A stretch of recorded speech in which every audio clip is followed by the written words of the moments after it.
go to the bottom of the 8th inning here at McDonough Park. Kevin Carr back with you for Red Wings TV. 10-5. Red Wings on top thanks to the 8 runs they put up just last inning in the 7th, as it will be 2, 3, and 4 due up for the Wings, looking to add some insurance to their 5-run lead as Jesse Hall will get things going. Hall 2 for 4 on the day.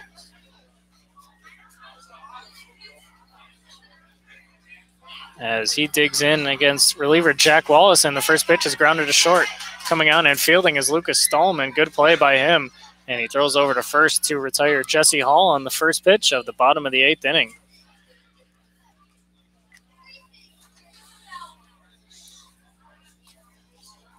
So 1 pitch and 1 out for reliever Jack Wallace, as Tanner Murray will come to the plate, and some more rain beginning to fall here at McDonough Park. It's been like a shower all night, off and on, but it's back on right now. Not too bad, just kind of a light sprinkle at the moment, hoping it doesn't develop into anything more, as past few games have been pretty weird here at McDonough Park in terms of weather, as first pitch to Tanner Murray is outside for ball 1. It's been large rainstorms in the area for both of the last home games here, but for the most part they have missed us, and we've been able to get full games in, as really the only delay we've had in the past 2 games has been because of the lights, not the weather. 1-0 to Murray is up high, 2-0. As the internet also posing some problems lately. I apologize for any inconvenience. As I promised, it's a bit of a nuisance to me as well, but if the stream does go down offline, I'll get one up and going right away.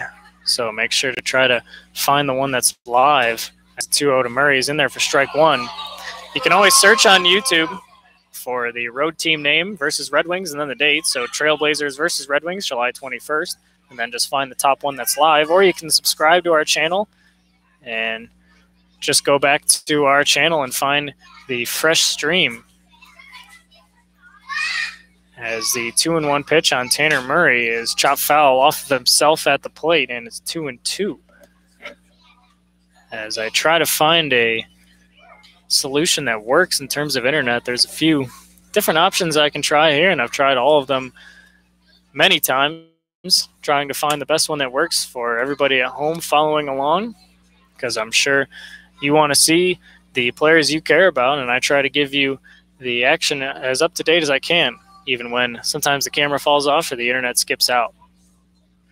2-2 count on Tanner Murray, 1 out, bottom of the 8th, and here's the pitch. Called strike 3. Murray knew it as he heads back to the dugout with his second strikeout of the evening, and Nick Lebraska will come up with 2 outs in the bottom of the 8th.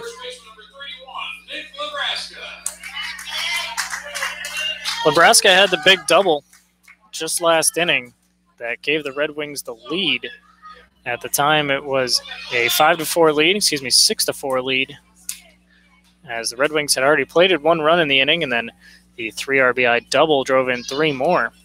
After that, the Red Wings added 4 more for good measure as they sit with a 10-5 lead here in the 8th. First pitch to Lebraska is down and in for ball 1. The double was Lebraska's first hit of the evening. He is 1 for 4 on the night. 2 flyouts, a strikeout, and a double. He is at the wall looking up, and it's off the top of the wall, and now they're saying it's gone.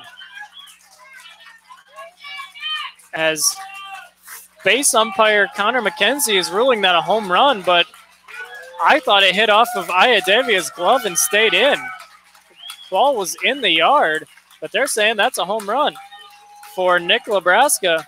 And for the moment, it is 11-5. Red Wings on top, as I'm sure Mickey Faville, the manager, will have some words with the umpire and crew about that one. As for the moment, it's a solo home run for Nick Lebraska, but I got to be honest, I don't know how that ball would have gotten out of the yard. Base umpire Connor McKenzie, the base umpire, had a good view of it. He was down the line, but I don't understand how that ball would have gotten out of the yard. It looked like it hit either off the glove or the head of right fielder John Iadavia, but after it looked like it bounced off his glove or in his head, whichever it hit, it looked like it hit the wall and came back in. So I don't know if base umpire Connor McKenzie says that hit the scoreboard after it hit the glove or head of Aya David, but as of right now, that's a solo home run for Nick Lebraska to the opposite field. Connor McKenzie is out arguing, Mickey Favell is out arguing with Connor McKenzie, trying to explain the way he saw that. I know I'm the broadcaster for the Red Wings, and of course I have a hometown bias to them, but I kind of have to agree with Favell on this one. I don't know how that ball conceivably got out of the yard, unless they're saying it hit on top of the yellow line and bounced off the scoreboard. I'm not entirely sure.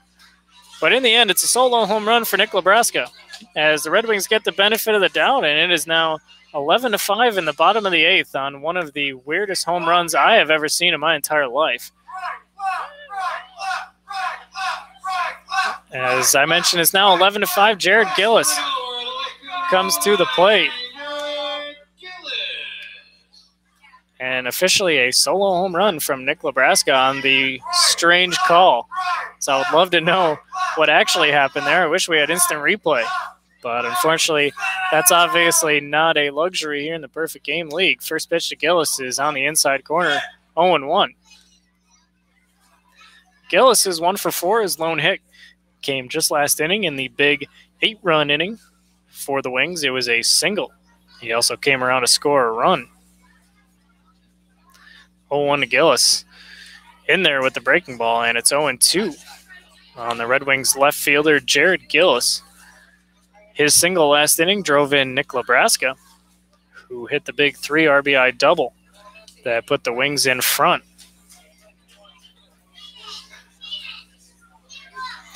Long look in by Wallace. He now has a sign in the 0-2 to Gillis. Chop slowly right side. Coming off the mound is Wallace. He will field and throw on to first for the final out here in the 8th inning, but not before the Red Wings add another, courtesy of the weird solo home run by Nick Lebraska. We go to the top of the 9th. Red Wings looking to close it out. 11-5. They're on top.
Go to the top of the 9th inning. Last chance for the Adirondack Trailblazers as they trail 11-5 here in this one. New pitcher in the game for the Wings, right-hander number 5, Tyler Key, as he will come on to try to close this one out. Has a 6-run cushion to work with, as he will face 9-1-2 to up in the order for Adirondack.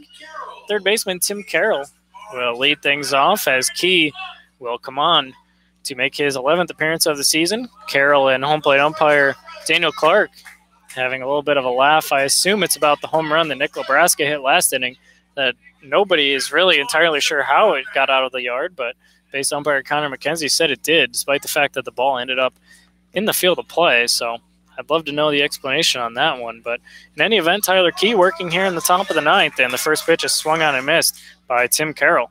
Key on the season 0-0 with a 2.39 ERA in 10 appearances, 15 and 2/3 innings, only 14 hits, 4 earned runs, 9 walks, and 12 strikeouts. 0-1 is driven in the air, deep left field. Jared Gillis going back. He is right in front of the warning track, and he will make the catch for the first out here in the top of the ninth inning. Shortstop number 37, Lucas Stallman. Key has not worked against the Trailblazers before this appearance tonight. He last worked July 19th at Jamestown. He pitched an inning, gave up a hit, struck out one, and did not allow a run. Lucas Stallman coming up now. First pitch to him is a called strike, and it's 0-1 on the Trailblazers shortstop. Rain still falling here in the ninth inning, but we have gotten pretty lucky, all things considered, with the weather. The 0-1 to Stallman is down low, 1-1. As it's been off and on rain all night, more on than off if you're keeping track, but never too much more than a light shower. At one point in the game, it got pretty heavy. That was in the 7th inning when the Red Wings were having their rally, but never bad enough to where the game was to be called, as the 1-1 is pop foul out of play, and it's 1-2. Lucas Stallman. So getting lucky tonight to get this game in. Rain still falling, as I mentioned, but nothing that's unplayable, as these two teams just trying to finish out this game right here. The 1-2 to Stallman. Swing and a miss. He struck him out swinging. And the Trailblazers are down to their final out.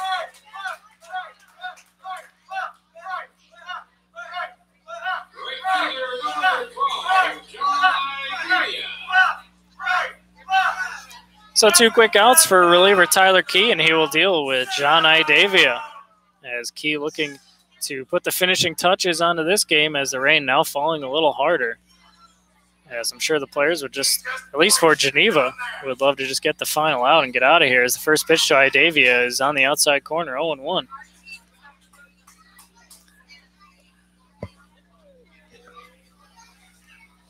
Key from the windup, the 0-1 pitch to John Idavia. Popped up. Shallow left field, coming on Jared Gillis, going out shortstop. Tanner Murray, he is under it, and he will make the catch. And the ball game is over. The Red Wings win this one by a final score of 11-5. They take the season series from the Trailblazers by a head-to-head of 3-1. Winning pitcher Steve Larson. Losing pitcher will be Mike Sansone for the Trailblazers. No save in this game. Next up for the Wings will be tomorrow, 4:05, right here against the Newark Pilots, weather permitting, as there is some rain again in the forecast, but hopefully we can get that one in. Trailblazers fall to 16-23. Geneva improves to 18-21, as they are looking to clinch that final playoff spot in the West Division, as they will look to extend their lead over rival Newark tomorrow, 4:05, as I mentioned. Until then, Evan Carr signing up. Hope you have a great night. Geneva takes this one, final score 11-5.